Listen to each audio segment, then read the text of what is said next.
औज़ुबिल्लाहि मिनश्शैतानिर्रजीम बिस्मिल्लाहिर्रहमानिर्रहीम। अस्सलाम वालेकुम। मैं हूं मोहम्मद इदरीस वान एडवोकेट। और दोस्तों, एक दोस्त है मेरे सीनियर जिन्होंने एक वीडियो शेयर की। यकीन जाने उस वीडियो को देख के जिस तरह किसी ने दिल चीर दिया हो और मेरे आंसू जारी हो गए। यकीनन आप भी जब देखेंगे तो आपको भी दुख होगा कि हम अपने मासूम बच्चों के साथ क्या सलूक कर रहे हैं। और वो बच्चे जो यतीम हो जाते हैं, जो मजबूर हैं, जिन्हें रोटी का नवाला अपने बहन भाइयों के लिए, अपनी माँ के लिए चाहिए, तो उनके साथ हम क्या सलूक कर रहे हैं। चाइल्ड लेबर का ख़ात्मा एक बात अलग से एक इशू है, बहुत बड़ा, वो तो लंबी डिबेट है, उस पर कवानीन भी मौजूद हैं और हमारे मुल्क के अंदर गुर्बत भी बहुत ज़्यादा है। लेकिन इस कदर हम अपने बच्चों पे जुल्म कर रहे हैं और अपने बच्चों के साथ इस तरह का रवैया हम अख्तियार किए हुए हैं। और मेरे साहिब इस्तिताअत बहनों भाइयों, अपने बच्चों को हम 7 पर्दों में छुपा के रखते हैं। ज़रा सोचिए कि क्या हम इतने बेस हो गए हैं कि हमें इतना एहसास भी नहीं है कि हम दूसरे के बच्चों को अपनी बच्चों की तरह नहीं समझ रहे।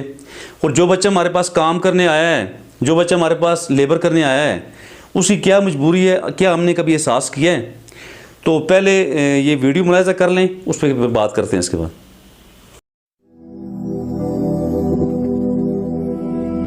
दर्द विछोड़े दाल नहीं माने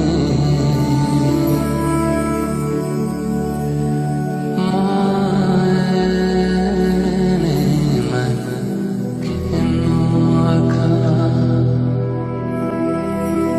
दोस्तों, यकीनन दर्दनाक वीडियो थी। वो मंज़र कि बच्चा इतना ज़्यादा बोझ अपने कानों में उठा के लेके आ रहे, सीढ़ियाँ चढ़ के, और ऊपर जो बैठा हुआ वो जो मिस्त्री है, जो राज है, वो जो उसके साथ एक बुज़ुर्ग बैठा हुआ है, तो वो ये तमाशा देख रहे हैं।